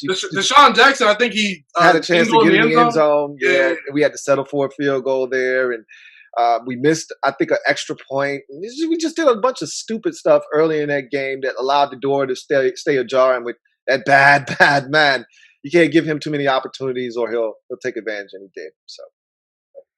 Yeah, and I want to say, the quarterback position is so important because when you actually look at divisions, I mean, the best quarterback in the division usually is finishing first or second every single year. I mean, how many people were winning the AFC East when Tom Brady was at his best in New England? Hardly no one. I mean, Aaron Rodgers, every year. I mean, you talk about the Lions, the Vikings, the Bears, doesn't matter. I mean, Aaron Rodgers is that guy. He's the top of that division usually. You know, I think the only really exception over the past couple of years for who's had like the worst quarterback in the division, and I'm sorry, Washington fans, but I think Fitzpatrick might be the worst quarterback in this division. That's saying a lot because Daniel Jones, not a huge fan. But, you know, we'll see what happens. But I think that's one of those things where in order for this to be an anomaly of a season where Washington exceeds expectations, the roster is really going to have to make up for what Fitzpatrick is. Because we saw Jimmy Garoppolo, who I think is pretty fair. He's the fourth best quarterback in his division currently, you know, in the NFC West. It's a lot of good quarterbacks in that division. They won that division a couple of years ago and made it all the way to the Super Bowl because they had an incredible roster, a run-first team, really good coaching staff, but that doesn't happen all the time. You know, it's very rare that, you know, Nick Foles leads the Eagles to the Super Bowl because, well, he has this incredible roster. I think Washington's really good, but I don't think they're quite at that point yet. Now, I got to ask you this question. I'm not going to ask you who's going to win the NFC East because, you know, you do your predictions on your show and whatnot, and I think that there's still some things that could happen in the offseason, but is Washington a Super Bowl contender? Yes or no? Right now, no.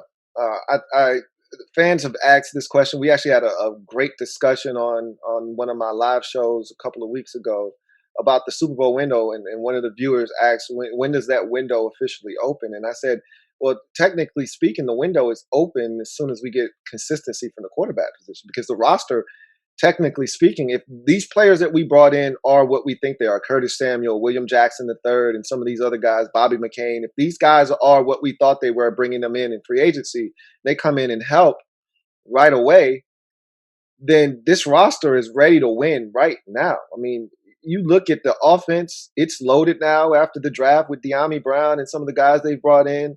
You look at what the defense is and some of the additions made into the secondary, getting a healthy Landon Collins back. I don't even know what that means, but you know, if he is what we thought he was going to be when we signed him to the deal, and I think he was trying to overcompensate for this defense not being very good when he got here and trying to be the best player on that defense. He doesn't need to do that anymore. He just needs to assimilate himself to what we're doing. And if he does that, I think he could be outstanding like he was when he was with the Giants at a point in his career. So I just think that everything is in place for this team to compete at a very high level. They showed me something last year when we weren't very talented.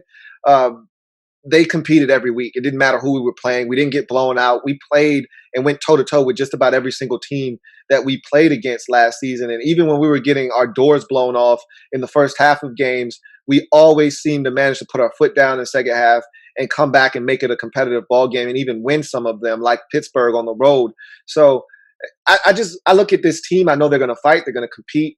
But the quarterback position, I always come back to it, is going to be the difference between this team being a nice team, one that you don't want to play, but ultimately you're going to find a way to beat?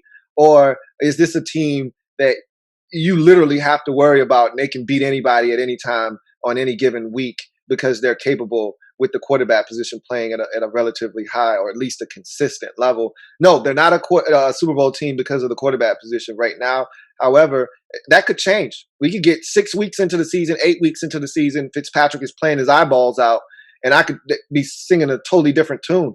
Because right now, for me, the team is ready to win, but the quarterback position is holding them back. So if you get consistency out of that position, then I think that narrative changes quickly. I think the current state of Washington is they're a stable team now. You know, a couple of years ago, inconsistencies in the front office. You know, a lot of clowns that probably shouldn't have been running the team were running the team, a.k.a. Bruce Allen, you know. But I think that they've cleaned some things up, you know, Ron Rivera, new front office, you know, a pretty good roster now. I think that the talent disparity from years past is pretty wide. You know, this team is going to be really, really good. You can make the argument that Washington might have a top 10 roster right now.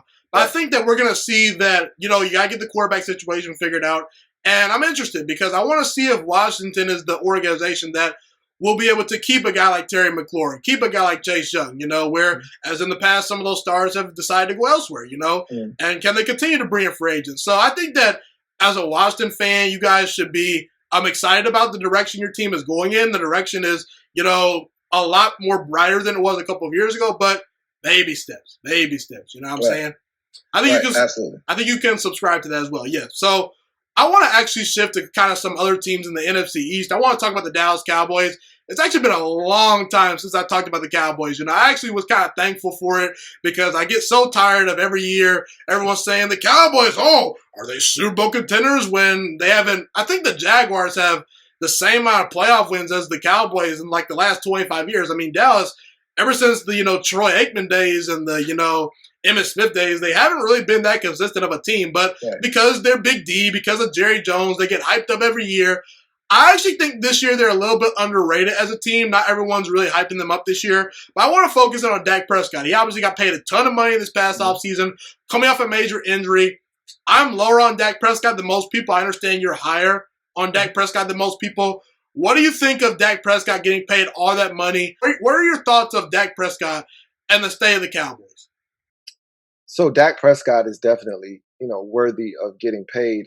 There'll always be debates on whether these quarterbacks should get paid what they get paid, but that's the climate that we're in. That's how the NFL is structured and set up. These quarterbacks are going to get more and more money. So he got what I always say, the next quarterback up is the next quarterback to be the highest paid in the league, essentially. If you're good, you're going to be, because that's how these agents operate. They want to be able to say, my client is the highest paid player in the league. And then the next, player will come up and their agent will want to say the same thing. And so it's a cycle that's going to continue to repeat itself. But would I have done it? Absolutely. I mean, Washington fans were right there waiting for the rebound to come off the rim. If the Cowboys wanted to shoot an errant shot there, we were waiting to grab that rebound because we know how good Dak Prescott can be. When he's on, he's a really good quarterback. He's one of the better quarterbacks in the league.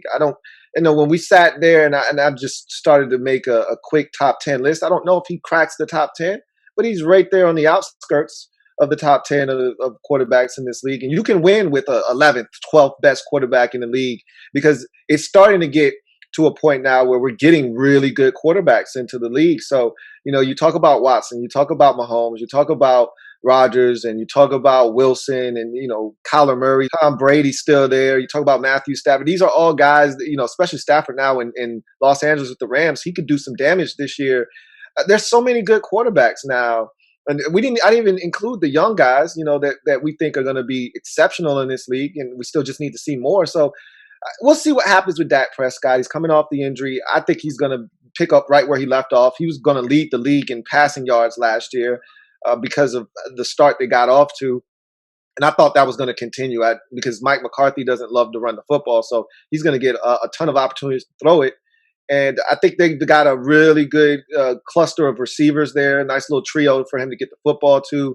I think that they've got a ton of weapons offensively, and they're going to be just fine. The offensive line is something that you question, and they got to be healthy up front. They were not healthy on the offensive line last year, and that was a major source of frustration for a lot of Cowboys fans. We'll see what they do with the offensive line if guys come back healthy and that line gets back to where it once was. But defensively, that's the question for Dallas, right?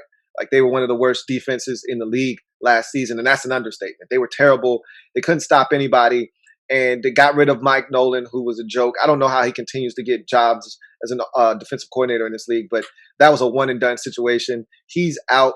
They bring in former Atlanta Falcons head coach Dan Quinn to run the defense, and he's going to clean some shit up. He's going to clean things up in Dallas. They're going to be a much more disciplined, if nothing else. We don't know about the talent in Dallas on defense or any of that stuff, but what he's going to do is he's going to make them a more disciplined defense. He's going to simplify things. They're not going to be doing a whole bunch of craziness. They're going to play a ton of cover three. They're going to keep everything in front of them. You're going to have to earn everything that you get. They've got enough athletes for him to be able to have those guys flying around. They're going to be a much better defense, which it's not hard to do when you were one of the worst in the league last year. But I think just that improvement alone on the defensive side of the football, coupled with Dak Prescott being back in the mix, is going to make Dallas a scary team. I personally think that they're going to win the NFC East. I've said that already, though. That's not new news. I do think they're going to probably win the division, but we'll see. I mean, they play a third place schedule. Does that third place schedule actually look like a third place schedule when we get in the season, or does that third place schedule look like a first place schedule? We'll see.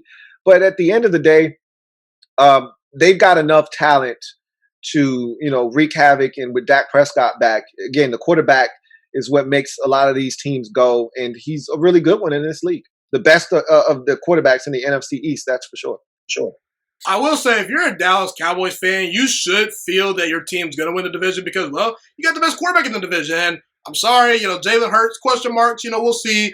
Daniel Jones, not a huge fan of. I've called him Jameis Winston without the upside because of the turnovers, but he's got weapons. We'll see what happens. And obviously, we talked about Washington earlier, not a whole lot to desire with the quarterback room there. So I understand that people are saying, Dallas maybe can win the division. Like I said earlier, I have the Giants winning the division. I know I just said that Daniel Jones isn't that good, but all he really has to do is be a game manager. And I'll kind of talk about that a little bit later. But here's why I'll defend Dak. Dak was a 4th-round pick. And for years, Dallas had an opportunity to really hit on their draft picks and bring in defensive talent and bring in really good players and maybe get the coach right. And they failed to do so in that 4-year window because when you draft a 4th-round pick at quarterback and he turns into Dak Prescott, that's a huge hit. And you're on a discount. That's where you got to make moves. I mean, you look at Arizona. They're making all these moves because, well, Kyler Murray, he's on that rookie contract. That's where you make the moves. And I think Dallas really failed to capitalize on an opportunity while Dak was on the cheap. So I don't blame Dak for saying, hey, I want the bank because you guys were giving me a discount for 5 years. So I think he deserved to get paid. I mean, if Kirk Cousins can get paid all that money, if Jared Goff and Carson Wentz can get paid all that money, I don't have to be the biggest Dak Prescott fan to say he needs to get paid because I think he was the next guy up and he deserved to get paid. I don't think he's going to live up to that contract, however, because I don't think Dallas has really put Dak in the situation where, from a roster standpoint, they can make up for him making all that money. And I don't think Dak's in the category with the Aaron Rodgers, maybe a Tom Brady, maybe a Deshaun Watson, where he can win with less. Now, he has good wide receivers, but I don't know about that defense. I'm not a huge Mike McCarthy fan. I witnessed him for years in Green Bay, and he was wasting Aaron Rodgers' prime for a really long time, so I'm not a big Mike McCarthy fan. I think Dak is good, but not great. I think a lot of Cowboys fans overrate him. Some think he's a top 5 quarterback. Not close to that to me. But I think he's good. I think he's solid, but we'll see. It's all going to come down to the team around him, I think. And, we'll see what happens. I mean, do you pretty much agree? Yep, I do. Yep. So we'll move on. Philadelphia Eagles. Obviously a team that's rebuilding right now. Not a really good roster. I mean, they really fell from grace from winning that Super Bowl, I felt it kind of got to their head from an organizational standpoint a little bit. You had guys like what was his name? Lane Johnson. Yeah, Lane Johnson coming out and saying, I want to have fun instead of winning, something like that. I think Philadelphia really has fallen from grace, like I said, from winning that Super Bowl where potentially you thought that, with Carson Wentz for years, they could be set with this division. But a lot of whiffs from the draft from Howie Roseman where he hasn't really drafted that well over the past 4 to 5 years. Carson Wentz fell from grace. And now you got Jalen Hurts, who I think has some talent, but, I mean, we'll see what happens. He doesn't have a whole lot of talent around him. You got Devontae Smith, who should help. Dallas Goedert is a decent tight end. We'll see what Miles Sanders does. I think that if you give him more carries, he can be effective. But I think Jalen Hurts has some adversity to overcome with Philadelphia. I think that he can become a good quarterback, like as far as his arm strength goes. I think it's a good NFL arm, but not a great NFL arm. But you see the playmaking ability from him, where he can scramble around, buy time, make plays down the field. I think if he can speed up his internal clock and read defenses better and just get better at the little things when it comes to the game of football, I think he can become a franchise quarterback. But it's going to take some time. What do you think about Jalen Hurts and the current state of the Philadelphia Eagles, who now have a new coach all of a sudden? And maybe some dysfunction there. So they are the most dysfunctional organization in the division, which 3 years ago never thought I would utter those words. But they're worse off than Dallas in the front office. They're way worse than Washington, which is crazy to say. Never thought I'd say that. But, with Howie Roseman and Jeffrey Lurie and all the stories that have come out about how they are doing things behind the scenes and those guys having as much input. I mean, I know it's small and it's something very subtle, but even in the draft room, they trade back, they take a player, the guy that one of the higher ups in the front office wanted was sitting there for them to take. They got cute, they traded back a couple of picks, and I think the defensive tackle that they wanted ended up getting snatched up like 1 or 2 picks before them because they traded back, and he wasn't happy. And Howard Roseman's trying to high five everybody, and this guy's like, man, I don't want your little high five, but he gave it to him anyway, reluctantly. But that wasn't the guy he wanted. And it's just little things like that where they're just not on the same page. They're a mess right now, are the Eagles. But winning is the best deodorant. We've always said that in sports. You can clean up a lot of funkiness by winning. And if they can find a way to get back to winning, a lot of that stuff that we've been talking about will become ancillary and it'll go away. But I just don't see that happening with the Eagles. I think they're the worst team in the division right now. I don't think their roster is as bad as everyone's making it out to be. I think there's an over-exaggeration, and I'm guilty of it too. I've actually sat down and looked at their roster. It's not as bad as I thought upon first blush, but I still think they're the fourth best roster in the division. With that said, Jalen Hurts right now is an enigma. We don't know what he's going to do as an NFL quarterback. I can tell you this. If he's the Jalen Hurts from the Arizona Cardinals game, they've got a chance to really surprise some people this year. If he's the Jalen Hurts from any other game that he played in, Washington game, he was awful against the Cowboys. Well, he played pretty well versus New Orleans, I think. He was okay against New Orleans, but most of that was with his legs. I think you have to give him a little bit of a pass, though, because, bad offensive line, not great wide receivers, Maybe he didn't expect to play this year, I think that you kind of have to take it with a grain of salt, So we're not in the business of giving out passes to anybody. They put you in a game, you play. I get it with different circumstances. Comes, struggles may happen because you don't have as much talent around. But the Cincinnati Bengals had nothing around Joe Burrow on the offensive line. He got injured. He ended up getting injured. But Joe Burrow was going to win Rookie of the Year before he got hurt. So the offensive line isn't an excuse. You can make it an excuse if you want to, if you're an Eagles fan or if that's what you want to do. You can go ahead and use that as a crutch. But there are other quarterbacks that are able to elevate their team despite not having the offensive line. And Joe Mixon was pretty much hurt early in the season. Joe Burrow was carrying that thing by himself. And they weren't winning a ton of games, but I'll tell you what, they beat Tennessee, and they were very competitive, and they were winning games, and they were in ball games. So I think the scale is different with Jalen Hurts, though. Joe Burrow was the first overall pick, Right, and that speaks to the lack of talent. That they're not on the same playing field. Jalen Hurts isn't the same type of talent, and that's what I'm trying to convey is that I just don't think he's very good. But we don't know that. We can't say that definitively. I don't think he's very good. That I'm just going to say it. I don't think they have their franchise quarterback. I think they're going to be looking for that guy. You can laugh. I don't mind. I think they're going to have to find that guy next year. I don't think they have that guy on the roster right now. And so we'll see what happens with Jalen Hurts. But I'm on record as saying I don't think he's very good. I don't think they can win big with Jalen Hurts. So we'll see what happens. Louie T did not sugarcoat that segment right there. But I'm willing to give Jalen Hurts the benefit of the doubt, I want to see what he does this year. We'll see what happens. Not a lot of talent around him. I'm willing to give him sort of a little bit of a pass this year, but he's got to perform. Like you said, it's a business where, quarterbacks these days. I'm going to tell you this. There's more talent than you think. They drafted Devontae Smith. They drafted 3 receivers last year in the draft, one of which was a first-round pick. And Jalen Reagor. I wasn't a Reagor fan, though. I wasn't either. I wasn't a first-round Jalen Reagor. I think he's talented. I just don't think he was first-round over Justin Jefferson talented. I think that with Devontae Smith coming in, I think Jalen Reagor will be better because I actually wanted him for my Packers when we decided to draft Jordan Love for some reason because I said, okay, he's not number 1, but he could be a complementary number 2 weapon. So I think that maybe if the attention's on Devontae Smith and Dallas Goedert, he can take advantage of some things. And he did play better at the end of the year, so we'll see.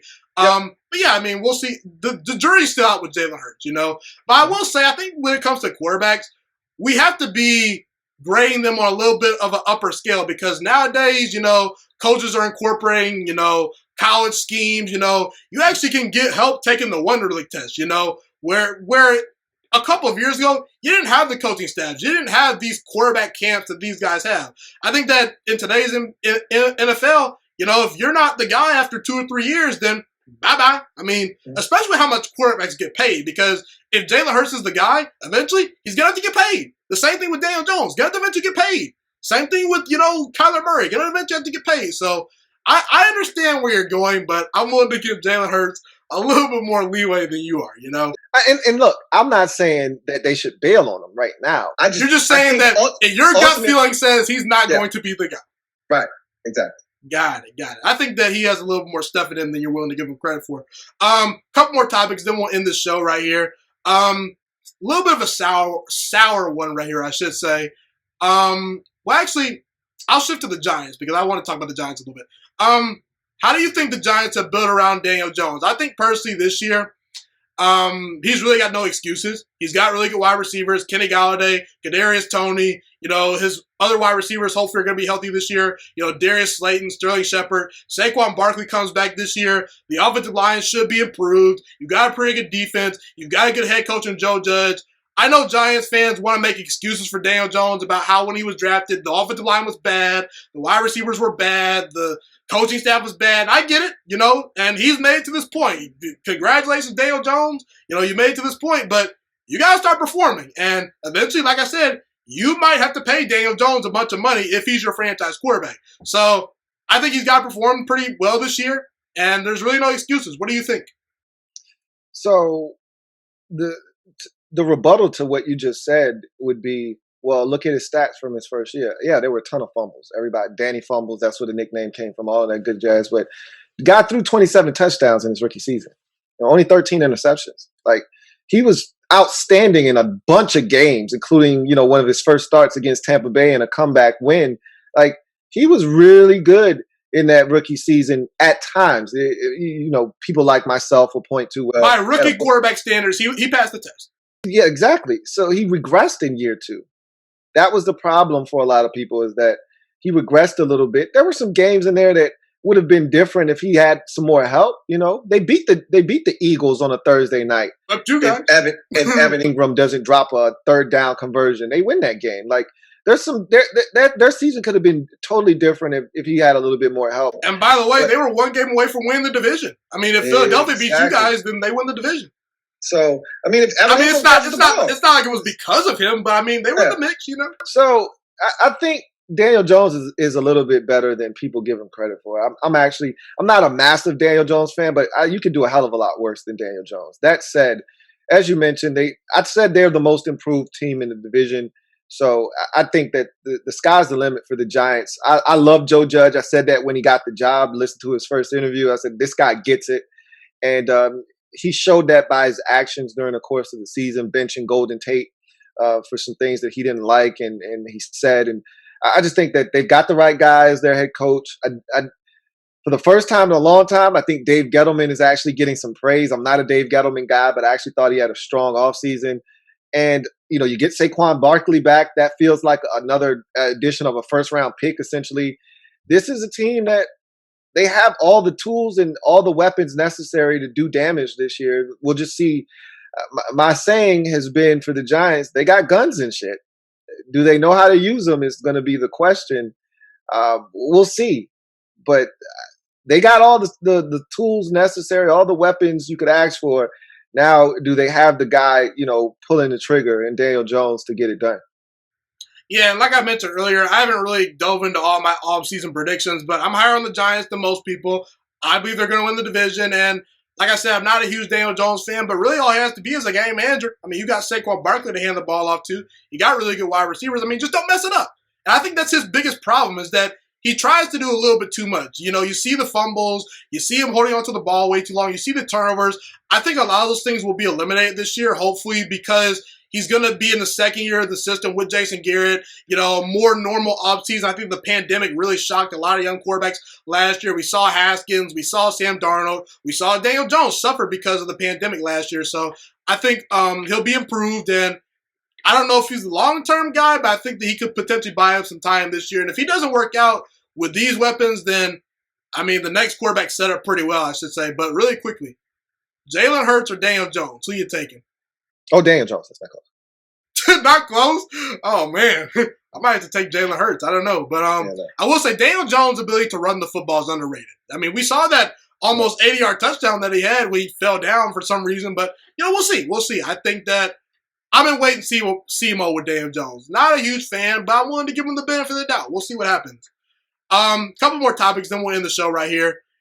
We talked about Dwayne Haskins earlier a little bit, and I wanted to kind of circle back to a topic that I was interested in hearing your opinion on. Robert Griffin III, obviously a guy that was drafted second overall several years ago behind Andrew Luck, a guy that a lot of people had high praise for coming out of Baylor.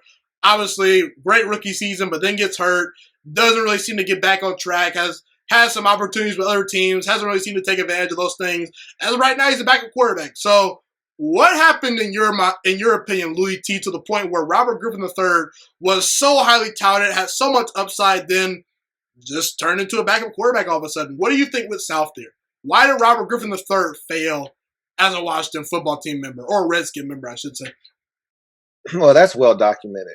Everybody knows that. I mean, he essentially thought he was something that he wasn't. And Daniel Snyder gave him too much power within the organization. He essentially made him, a guy that was above the coach.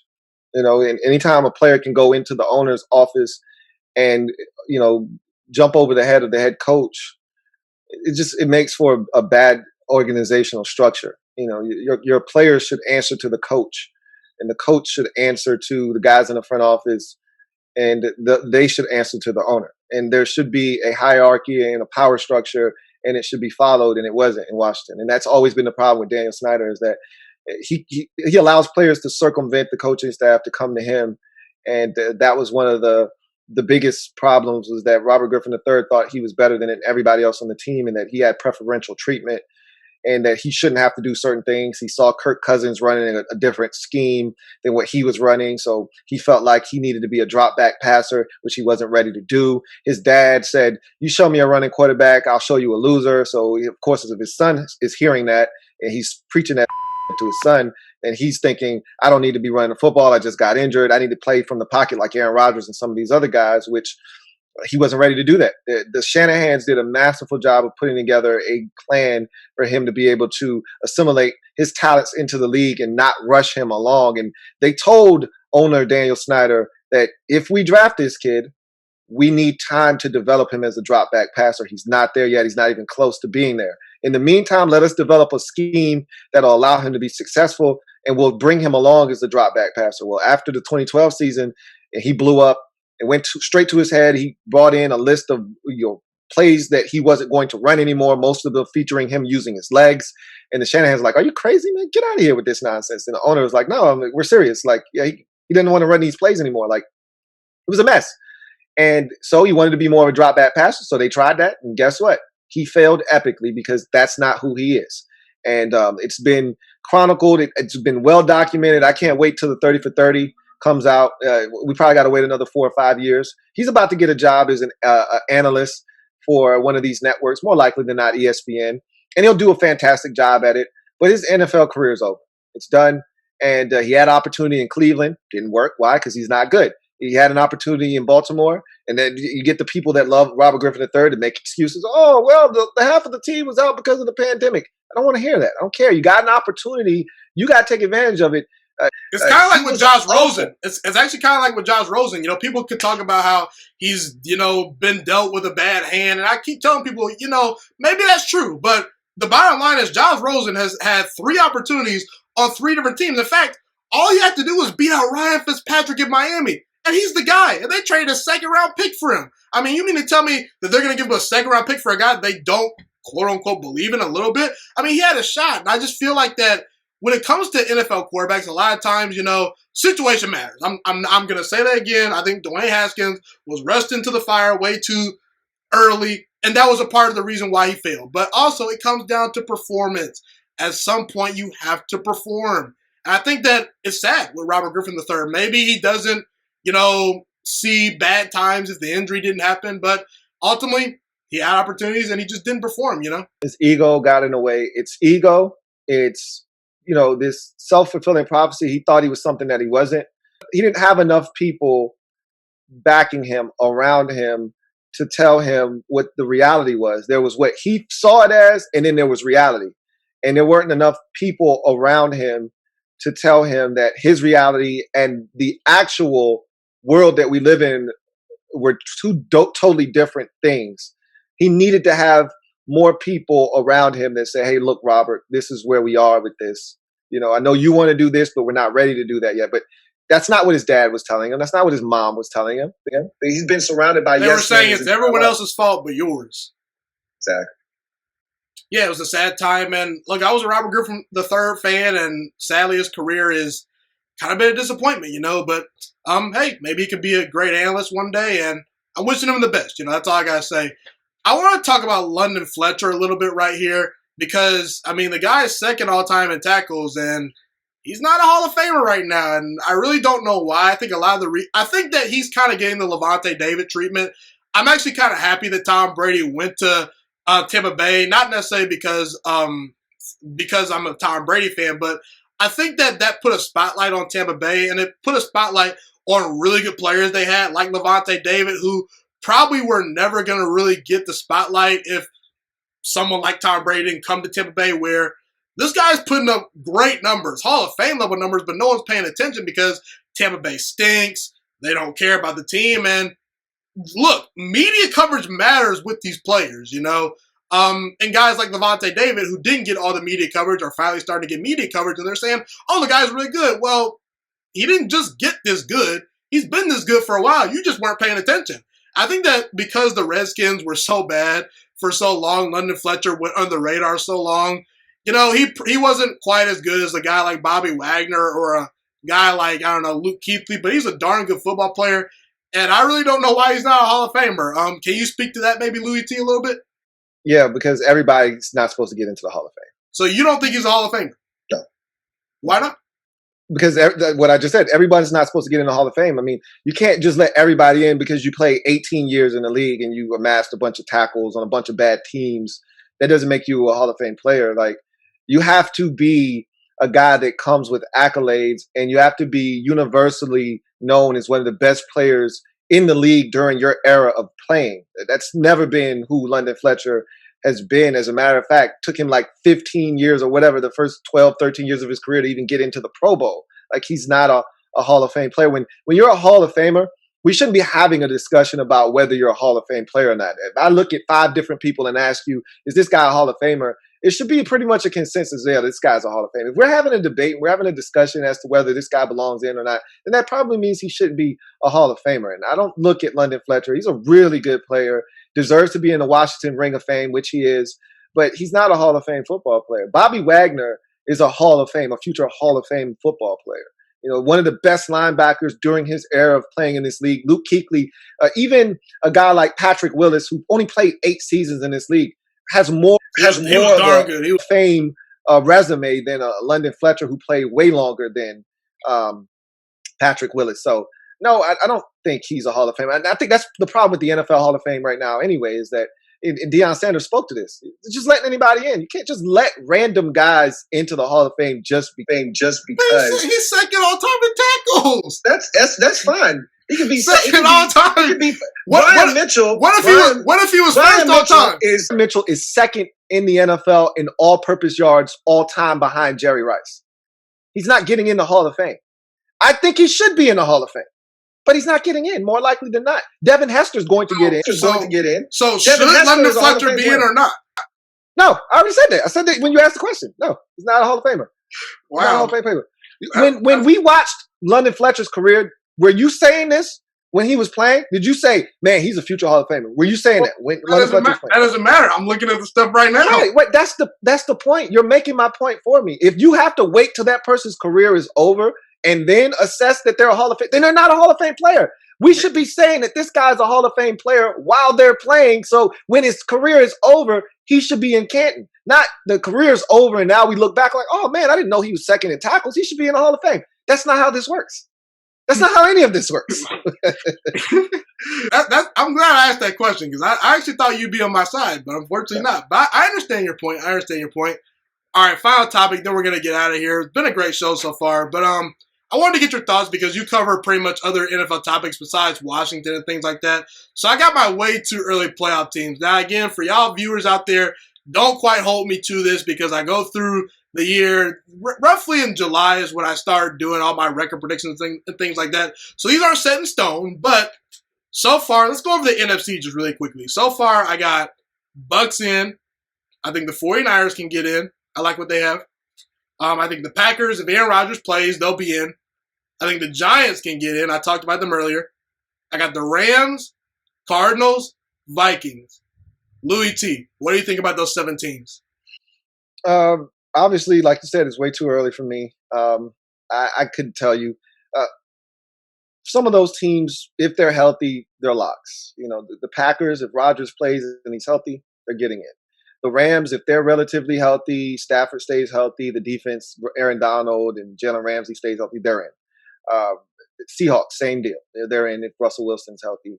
There are certain teams, about 49ers, they're a wild card. You don't know what they're going to do. You don't know what they're going to get out of the quarterback position, but they're well coached and they got a really solid roster. So we'll see what they do. The Vikings, we'll see. Kirk Cousins. I think they had a pretty good offseason, and I think that it's one of those teams where one year they're kind of inconsistent, and the next year they're really good. Like 2 years ago. They had a lot of injuries too, so they're getting a lot of those guys back. We'll see what happens. They had a young secondary last year. That was one of their biggest really problems. Young team. So we'll see what they do this year.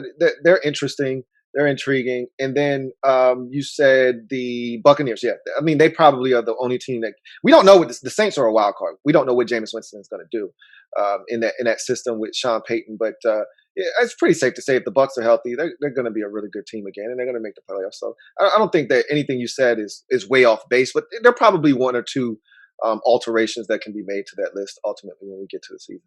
Yeah, and for AFC, I got the Chiefs, I got the Browns, I got the Bills, I got the Titans. Those are the 4 division winners.